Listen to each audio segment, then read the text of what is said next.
बताता जाता हूँ। देखिए आपको करना क्या है, जैसे आप जानते हैं कि आपके पास दो मेथड होते हैं, एक तो कॉन्फ़िगर सर्विसेज मेथड होता है, एक कॉन्फ़िगर मेथड होता है। ठीक है, कॉन्फ़िगर मेथड जो होता है वो बेसिकली आपकी रिक्वेस्ट एंड रिस्पांस पाइपलाइन को हैंडल करने के लिए यूज में आता है। तो ओवरऑल कहने का मतलब ये हुआ कि जो राउटिंग आपकी परफॉर्म होगी वो आपके कॉन्फ़िगर मेथड के थ्रू होगी, क्योंकि राउटिंग यूजर की रिक्वेस्ट पे डिपेंड होती है। यानी यूजर जो रिक्वेस्ट आपको सेंड करेगा उस रिक्वेस्ट के बेस पर आप उसे रिस्पॉन्स दोगे। एक मिनट गाइस।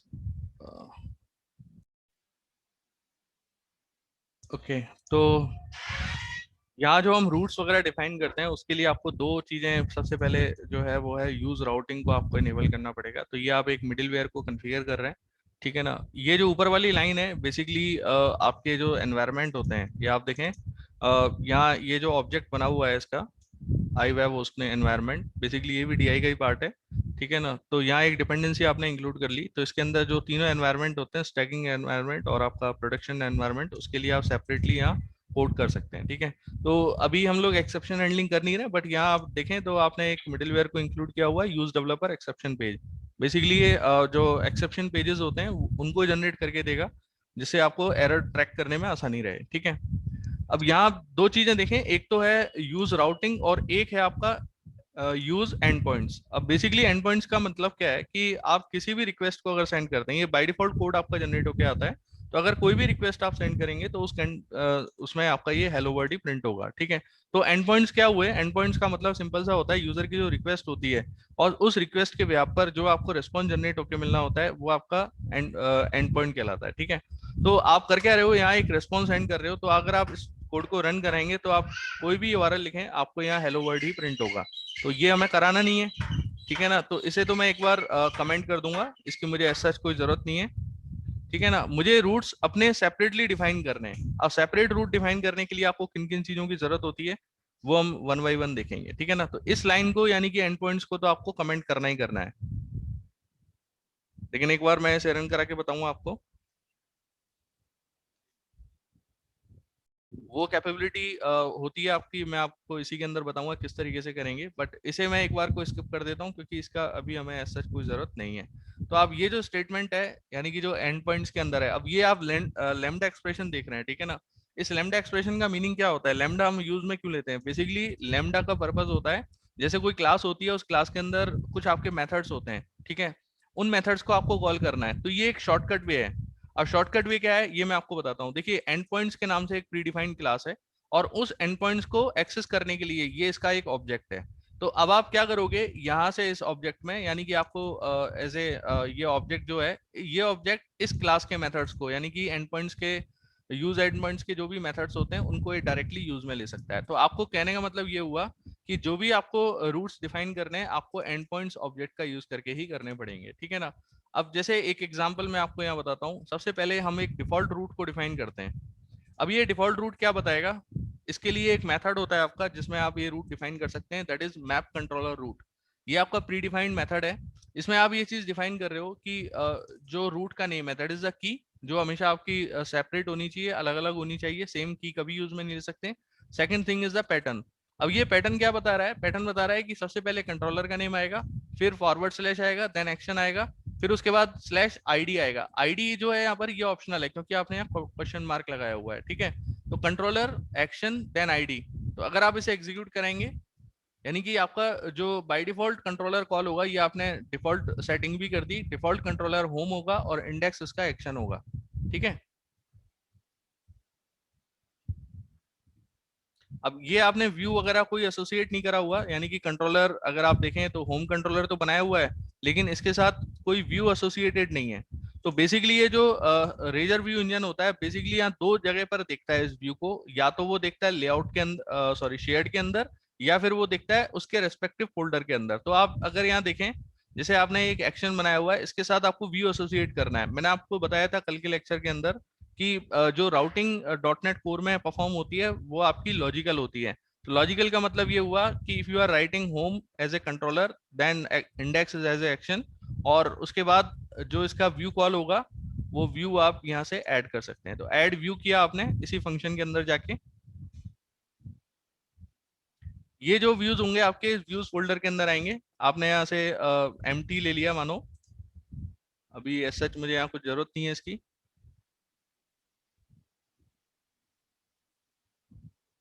या एक काम करता हूँ, क्योंकि हम लॉजिकल वैसे देख रहे हैं, इसे मैं व्यू को एसोसिएट नहीं करता हूँ अभी। आगे लेक्चर्स में हम इसे करते ही रहेंगे, क्योंकि हर बार मुझे हर व्यू को अटैच करना पड़ेगा। मैं काम करता हूँ यहाँ से, एक सिर्फ कंटेंट रिटर्न करा देता हूँ, एक स्ट्रिंग रिटर्न करा देता हूँ। ठीक है, तो ये आपने रिटर्न कंटेंट जो आपके प्री डिफाइंड है, इसके अंदर आपने यहाँ लिख दिया home controller index section is called,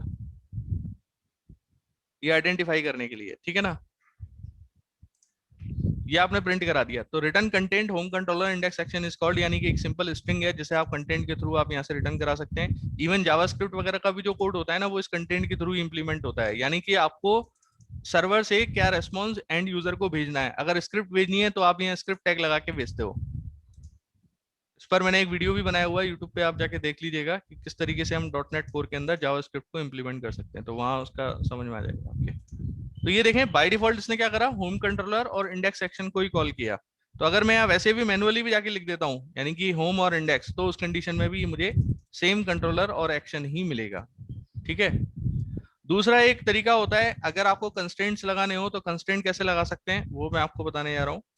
constraint का मीनिंग ये होता है कि आपका जो एक्शन है, ठीक है ना, वो एक्शन आपका इस यूआरएल के थ्रू कॉल होना चाहिए, तो वो कंस्ट्रेंट हो जाएंगे। तो ये जो एंड पॉइंट है, यानी कि ये मैप कंट्रोलर रूट जो है वो यहाँ खत्म हो रहा है, इसके बाद आप एक और डिफाइन कर दीजिए। ठीक है ना, डिबगिंग रोक देता हूं मैं।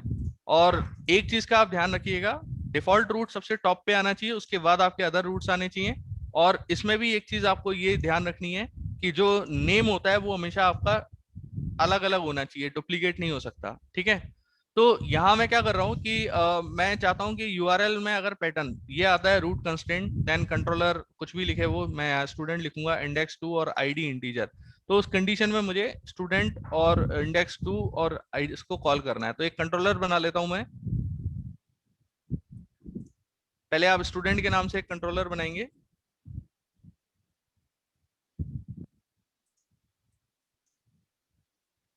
स्टूडेंट कंट्रोलर, एक मिनट, नाम गलत हो गया, चलो कोई नहीं, इसे कॉल कर लेते हैं। कंट्रोलर के आगे कुछ नहीं आना चाहिए, तो एक तो ये आप यहाँ से अपडेट कर दीजिए और इसको भी रीनेम कर दें। ठीक है, तो ये आपने स्टूडेंट कंट्रोलर बना लिया, इसके अंदर ये इंडेक्स सेक्शन है और इसके अंदर एक पैरामीटर आप और पास करेंगे। ये आपको ध्यान रखना है, जो पैरामीटर आप पास करते हैं वो बिल्कुल सेम इसकी तरह मैच होना चाहिए। ठीक है, अब ये कंस्ट्रेंट क्या बता रहा है, ये आपके प्रीडिफाइंड कंस्ट्रेंट्स होते हैं, इसके कंस्ट्रेंट की लिस्ट और है, वो मैं आपको शेयर कर दूंगा। बेसिकली आप यहाँ डिफाइन क्या कर रहे हो कि आईडी जो है आपका वो इंटीजर टाइप का ही होना चाहिए। अगर नॉन इंटीजर होगा तो उस कंडीशन में 404 एरर जनरेट करके देगा आपको। तो आपने यहाँ दिख दिया इंटीजर, देन इसके बाद आप यहाँ लिख सकते हैं student controller index action is called. Okay, index action is called with ID, और जो आईडी की वैल्यू है उसे आप यहाँ कॉन्करेट कर दीजिए। ये आपने आईडी की वैल्यू दे दी। ठीक है, तो अगर मैं इसे एग्जीक्यूट कराता हूँ, अब ये रूट कंस्ट्रेंट्स को आपको यहाँ कॉल करना पड़ेगा, यानी कि ये यूआरएल लिखना पड़ेगा आपको।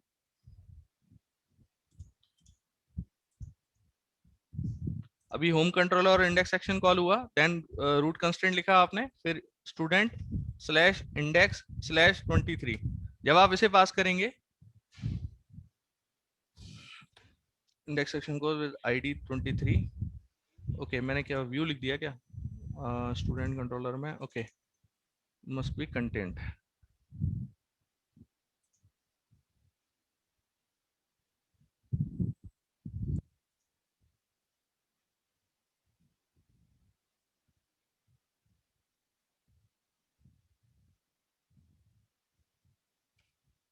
देखें आप, तो ये आपको वैल्यू मिल गई 23।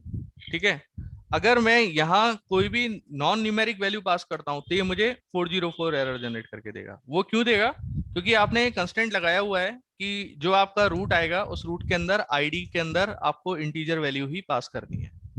ठीक है ना, तो ये कंस्टेंट होते हैं, यानी कि रूट के अंदर अगर कंस्टेंट लगाना चाहें तो आप इस तरीके से लगा सकते हैं। सिर्फ आपको पैरामीटर का नेम लिखना है, कॉलन लगा के उस कंस्टेंट का नेम लिखना है, जो कंस्टेंट आप लगा सकते हो।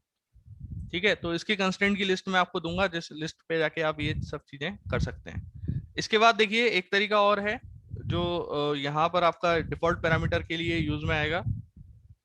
मैक्सिमम जितने भी एक्सपेक्ट होते हैं इसके राउटिंग के, डिफॉल्ट राउटिंग के, वो सारे हम लोग डिस्कस करेंगे। ठीक है, देखिए यहाँ पे एमबीसी 5 में जो है कि राउटिंग टेबल एक होता है, राउटिंग क्लास, उसके अंदर सारी चीजें रखते हैं, राइट? हाँ, स्टार्टअप डॉट क्लास के अंदर सारे रूट्स आप डिफाइन करते हो। नहीं, वो एमबीसी में तो एक राउटिंग क्लास होता है जहाँ पे आप हम लोग ये हाँ हाँ हाँ, राउट डॉट कॉन्फ़िग फाइल होती है आपकी, उसके अंदर राउट रूट्स डिफाइन करते हो। करेक्ट राउट डॉट करेक्ट। कॉन्फ़िग, हाँ, लेकिन कोर में जो है कि आपको स्टार्टअप वाले फाइल में रखना है। इसमें कोर के अंदर जो डॉट नेट कोर 1.0 से स्टार्ट हुआ है, उसके हर वर्जन के अंदर आप हमेशा इसी तरीके से करते हैं, यानी कि आपको जो रूट डिफाइन करने हैं वो इसके अंदर डिफाइन करने हैं, स्टार्टअप डॉट सी एस के अंदर। अब देखिए इसके बाद एक और डिफॉल्ट रूट बनाया मैंने, डिफॉल्ट 1 के नाम से बनाया, और पैटर्न में आपने स्टूडेंट डेटा लिख दिया। तो कहने का मतलब ये हुआ, यूजर अगर सिर्फ स्टूडेंट डेटा लिखता है तो उस कंडीशन में मुझे डिफॉल्ट वैल्यू है। अब देखिए पैटर्न क्या बताता है, पैटर्न बताता है यूआरएल क्या हो सकता है। ठीक है ना, तो आप अगर यूजर सिर्फ स्टूडेंट डेटा लिखता है तो उस कंडीशन में आप डिफॉल्ट वैल्यूज को यहाँ से सेट कर सकते हैं कि इस कंडीशन में आप एक ऑब्जेक्ट बनाते हैं। ये एनोनिमस ऑब्जेक्ट होता है जो कि रूट पैरामीटर के लिए बेसिकली। ठीक है, तो एनोनिमस टाइप का आपने ऑब्जेक्ट बनाया, ये ऑब्जेक्ट में आप ये डिफाइन कर रहे हैं कि कंट्रोलर स्टूडेंट और इंडेक्स आपका एक्शन कॉल होना चाहिए। ठीक है ना, बट आपने यहाँ इंटीजर को, यानी कि ये जो कंट्रोलर में ये बनाया हुआ है, तो ये आपने एक वो बनाया हुआ है, तो इस वजह से मैं इंडेक्स 2 कर देता हूँ इसे, नहीं तो आईडी की वैल्यू भी गेट करेगा वो। ठीक है, तो स्टूडेंट कंट्रोलर में आपने यहाँ डिफाइन कर दिया इंडेक्स 2। ठीक है ना, ये आपने डिफाइन किया, और यहाँ आप लिख दीजिए स्टूडेंट कंट्रोलर, ये कॉल्ड हुआ आपका, और ये आईडी वगैरह सब कुछ हटा देता हूँ मैं यहाँ से, ये डबल कोट्स लगाया था। रिटर्न कंटेंट, अब आप क्या करें, इंडेक्स 2 और स्टूडेंट डेटा। हाँ ठीक है, अब आप इसे रन कराएं। तो यूजर अगर इस यूआरएल में जाके लिखता है स्टूडेंट डेटा, अगर उसने ये लिखा, तो आप देखें स्टूडेंट कंट्रोलर और इंडेक्स 2 एक्शन इज कॉल्ड, ये मैसेज आ जाएगा आपके सामने। ठीक है, तो ये एक आपका एक एंड पॉइंट, आप चाहें तो इस तरीके से भी लिख सकते हैं। अगर आपको रूट कंस्ट्रेंट एक अलग तरीके से डिफाइन करना है, एक क्लास और होती है, क्लास के थ्रू भी अगर आप डिक्लेयर करना चाहें तो बिल्कुल आप कर सकते हैं। तो वो आपको मैं और बता देता हूँ। जैसे मैप कंट्रोलर रूट बनाया आपने, इसके अंदर रूट कंस्ट्रेंट 2 है ये। ठीक है, और रूट कंस्ट्रेंट 2 में कंट्रोलर स्टूडेंट रहेगा, एक्शन इंडेक्स 2 रहेगा, आईडी आपका ऑप्शनल है, और अगर यूजर आईडी पास करता है तो उस कंडीशन में आपको यहाँ एक कंस्ट्रेंट्स के नाम से एक प्री डिफाइंड वो रहता है। ये आपकी अप्रोच जो है एमईसी 5 की थी। ठीक है, तो कंस्ट्रेंट्स के नाम से आप यहाँ ऑब्जेक्ट बनाते हैं, ये एनोनिमस ऑब्जेक्ट बना है इसका, और बेसिकली ये इंटीजर रूट कंस्ट्रेंट जो कि प्री डिफाइंड क्लास है, और ये अवेलेबल रहती है आपकी इस पैकेज के अंदर जो आपका इनबिल्ट है, using Microsoft dot ASP dot net core dot routing dot constraint. जब आप इसे इंक्लूड कर देंगे उसके बाद ये काम करेगा। तो बेसिकली ये क्या हुआ, आपने यहाँ डिफाइन किया कि स्टूडेंट के अंदर इंडेक्स 2 कॉल होना चाहिए, और उसमें आईडी आपका ऑप्शनल है। ठीक है, तो आईडी ऑप्शनल है, तो आप क्या कर सकते हो, यहाँ पर आप ये क्वेश्चन मार्क लगा सकते हैं। ठीक है ना, और आईडी की वैल्यू को मैं यहाँ प्रिंट भी करा देता हूँ विद आईडी, और इसके अंदर आपने आईडी की वैल्यू को यहाँ डाल दिया। ये लगाना जरूरी है क्योंकि हो सकता है आईडी की वैल्यू यूजर पास ही नहीं करे तो नल वैल्यू जाएगी, वो नल वैल्यू आपकी इस आईडी के अंदर जाएगी, तो ये प्रिंट भी नहीं करेगा। अब मैं इसे अगर एग्जीक्यूट कराता हूँ,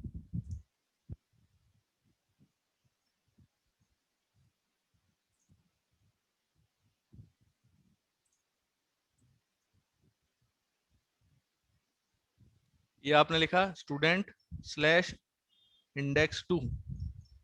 ठीक है, अगर मैं यहाँ देता हूँ 23, तो आप देखें student controller index 2 action is called. अगर मैं ये पास ही नहीं करता हूँ तो मुझे आईडी नहीं मिलेगा, बाकी कंट्रोलर मेरा यही कॉल होगा।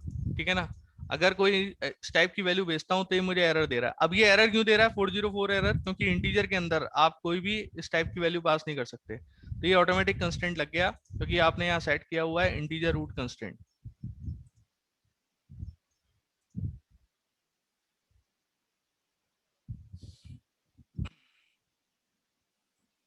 इसके अलावा देखें आप, जैसे ये तो स्टूडेंट डेटा 2, ओके, ये तो वही है, दोबारा से रिपीट हो गया है, सच इसमें कुछ नहीं है। अगर आपको एरिया के लिए राउटिंग करनी हो, अब एरिया समझते हैं आप, एरिया क्या होता है? आइडिया है एरिया का? बता दीजिए। देखिए, एरिया का पर्पस क्या होता है बेसिकली, हम लोग जैसे कोई प्रोजेक्ट बनाते हैं तो उस प्रोजेक्ट के अंदर हमारी अलग अलग लेयर्स होती हैं, या फिर मैं अगर बोलूँ कि अलग अलग एंटिटीज होती हैं। लाइक अगर मैं अमेजोन का एग्जांपल लेता हूँ तो उसके अंदर आपका एक तो वेंडर्स होते हैं, एक आपका एडमिनिस्ट्रेटर होता है, और एक गेस्ट यूजर्स होते हैं जो आइटम्स वगैरह या कस्टमर होते हैं जो परचेस करते हैं। तो आप चाहते हैं कि इन तीनों के जो कंट्रोलर, व्यूज, मॉडल्स वगैरह सेपरेटली मैनेज हो, तो उसके लिए आप एरियाज को इम्प्लीमेंट करते हो। एरियाज इंप्लीमेंट करने के लिए क्या करना पड़ता है आपको? आप क्या करेंगे, पहले अपने प्रोजेक्ट पे जाएंगे, राइट क्लिक करेंगे, देन उसके बाद आपको एक नया फोल्डर ऐड करना है और यहाँ लिखना है आपको एरियाज। अगर आप MVC 5 के अंदर काम करते हैं तो वहाँ एक ऑप्शन पहले से आता है न्यू एरिया, पर यहाँ .NET कोर के अंदर नहीं आता है। पहले आपको एरियाज के नाम से एक फोल्डर क्रिएट करना पड़ेगा, और इस फोल्डर के अंदर आप अपना एरिया डिफाइन कर सकते हैं। तो जैसे ये एरिया के नाम से एक ऑप्शन अब आपको मिल रहा है, आप यहाँ से एरिया सेलेक्ट करेंगे। ये आपसे पूछ रहा है कि क्या एरिया का नाम रखना है, तो पहले आप नाम देंगे इसको। एरिया नेम मैं लिख देता हूँ एडमिन होम, ये लिख दिया मैंने, ठीक है। तो ये एक एरिया बन जाएगा आपका, जिसके अंदर आपके कंट्रोलर्स, आपके व्यूज, आपके मॉडल्स आपके बिल्कुल सेपरेटली मैनेज होंगे। तो एक तो आउटर हो गए आपके जो आप बाहर देख रहे हो, कंट्रोलर्स, मॉडल्स और व्यूज, और एक एरियाज के अंदर हो जाएंगे। तो वो एक तरीके से ये रह गया कि आपका जो कोड है उसका सेपरेशन कर दिया आपने, ठीक है। लेकिन ऐसा होता नहीं है। क्यों नहीं होता, उसका रीजन बताता हूँ। देखिए, जैसे मान के चलिए कि कोई आप रजिस्ट्रेशन टेबल बनाते हैं, एम्प्लॉय रजिस्ट्रेशन टेबल बनाया आपने, तो वो एम्प्लॉय रजिस्ट्रेशन टेबल बनाने के लिए आपको जो मॉडल क्लास बनानी है, तो वो मॉडल क्लास शेयरेबल होगी, क्योंकि एडमिनिस्ट्रेटर भी उसे यूज में ले सकता है, और जो एम्प्लॉय है वो भी उसे यूज में ले सकता है। तो दोनों, अगर आपके एंटिटीज उसे यूज में ले रही हैं, और अगर उन दोनों का कोड दोबारा से आप लिखोगे तो उसका कोई मतलब नहीं है। तो आप करते क्या हो, एक सेपरेट मॉडल्स के लिए लाइब्रेरी प्रोजेक्ट आप बना लेते हो और उसके अंदर उन मॉडल्स को डिफाइन कर देते हो, ठीक है ना। तो वो शेयरेबल मोड में आ जाते हैं। तो ये आप देखें एरियाज के अंदर, आप अगर जाके देखेंगे तो एडमिन होम के नाम से एक फोल्डर बन गया और उसके अंदर कंट्रोलर और व्यूज आपके यहाँ ऐड हो गए, ठीक है। अब जैसे मैं एक कंट्रोलर बनाता हूँ,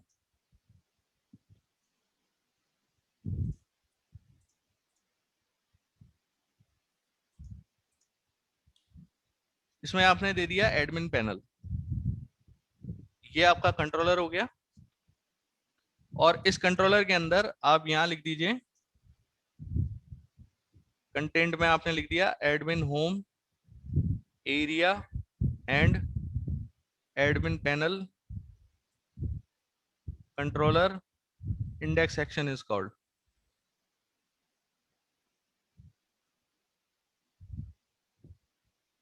ये इस तरीके से दे दिया आपने, ठीक है। तो एडमिन होम के अंदर एरिया, होम एरिया हो गया, और एडमिन पैनल, देन कंट्रोलर, और ये सब कुछ आ गया आपका, ठीक है। अब करना क्या है आपको, यहाँ एक TXT फाइल क्रिएट हुई है, ये बता रहा है आपको राउटिंग किस तरीके से परफॉर्म करनी है, एरिया एग्जिस्ट वगैरह अभी हमें इससे कोई मतलब नहीं है। मैं startup.cs के अंदर इस पर्टिकुलर रूट को कैसे आप कॉल कर सकते हो वो बताने जा रहा हूँ, ठीक है। तो यहाँ कन्वेंशन बेस्ड राउटिंग जो है आपकी, उसके अंदर आपको इस तरीके से डिफाइन करना पड़ेगा। पहले कोई नाम दे सकते हैं आप, एरिया राउटिंग आपने दे दिया, एरिया नेम आपने दे दिया सुपर एडमिन। ये एरिया जो है वो सुपर एडमिन नहीं है, वो है मेरा एडमिन होम, ठीक है ना। ये एडमिन होम हो गया एरिया नेम। फिर पैटर्न आ गया, पैटर्न में आप कुछ भी लिख सकते हैं, लाइक आपने यहाँ लिख दिया एडमिन, यानी कि यूजर सबसे पहले एडमिन को कॉल करेगा, और फिर जो कंट्रोलर कॉल होगा उस कंडीशन में, दैट इज एडमिन पैनल, और एडमिन पैनल के बाद इंडेक्स एक्शन इसका कॉल्ड हो जाएगा। तो कहने का मतलब ये हुआ कि यूजर अगर एडमिन लिख के छोड़ देता है तो उस कंडीशन में आपका ये एरिया कॉल हो जाएगा।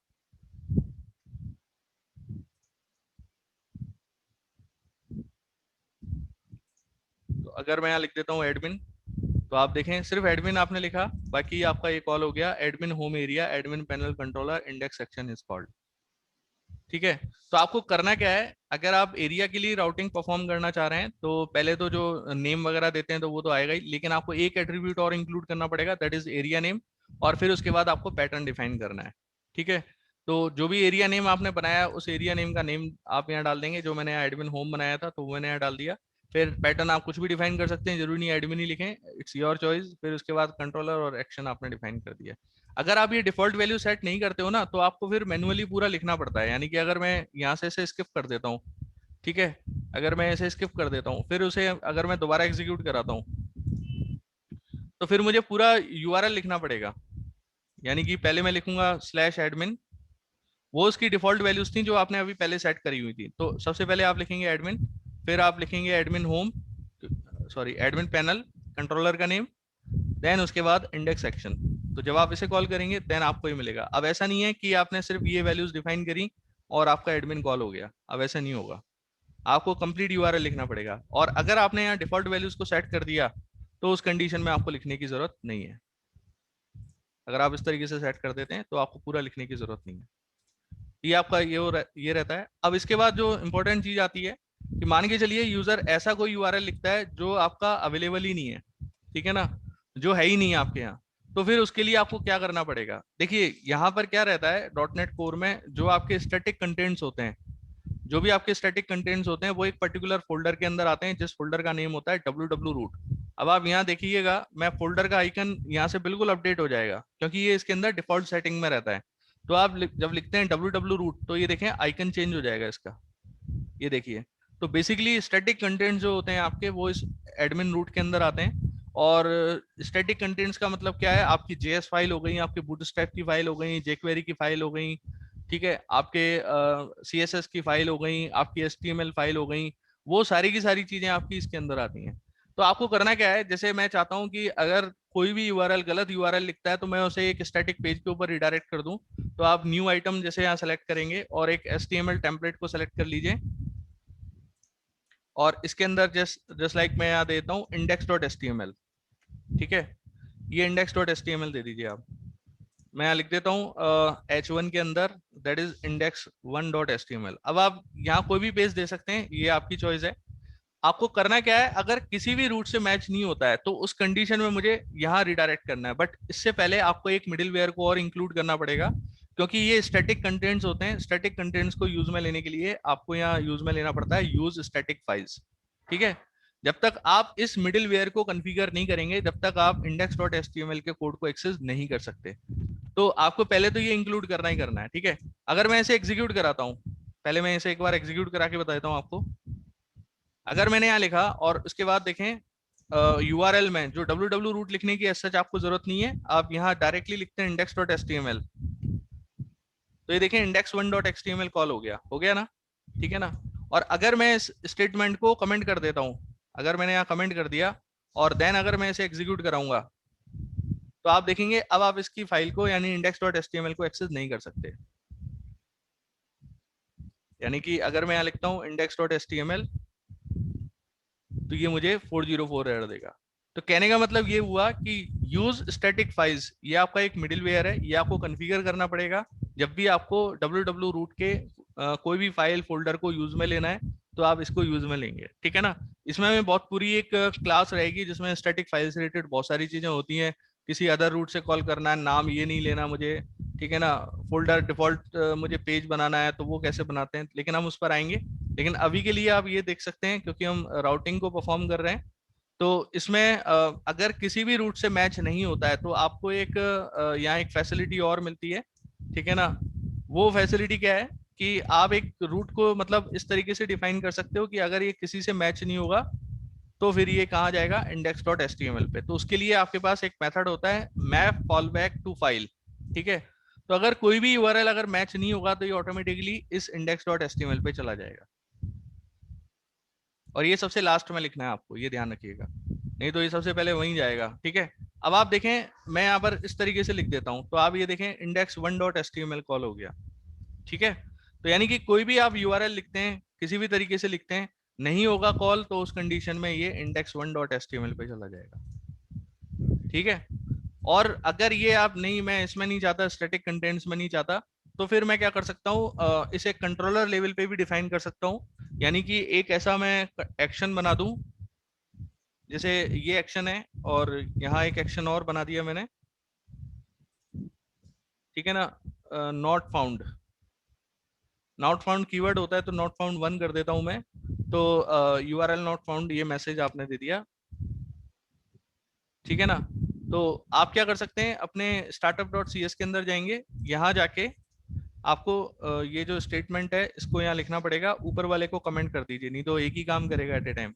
तो मैंने यहाँ डिफाइन कर दिया इंडेक्स टू और होम के अंदर, सॉरी नॉट फाउंड वन था वो होम कंट्रोलर में, नॉट फाउंड वन, तो आप क्या करें, यहाँ पर जाएं student controller, sorry home controller के अंदर, और सॉरी startup.cs के अंदर, और यहाँ जाके आप ये डिफाइन कर दें कि मुझे नॉट फाउंड 1 को कॉल करना है, और वो आपका होम कंट्रोलर के अंदर है। तो इसके लिए जो मेथड होता है वो होता है मैप फॉलबैक टू कंट्रोलर। आप इसे अगर एग्जीक्यूट कराते हैं तो अगर किसी भी यूआरएल से मैच नहीं होगा तो ये ऑटोमेटिकली उस कंट्रोलर पे रीडायरेक्ट हो जाएगा।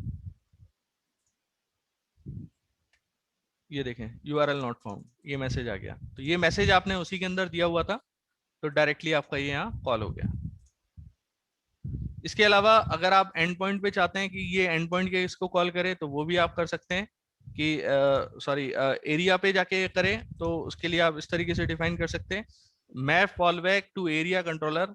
तो जो भी आपने बनाया हुआ है, लाइक मेरे पास जो है वो एडमिन पैनल है, और एडमिन होम मेरे एरिया का नेम है, और इंडेक्स 1 इंडेक्स ही बनाया हुआ है, इंडेक्स पे ये रिडायरेक्ट कर देगा। ठीक है, तो आप यहाँ देखें जाके एडमिन पैनल के अंदर इंडेक्स पे, हाँ ठीक है। एक बार दोबारा से री एग्जीक्यूट कराइए।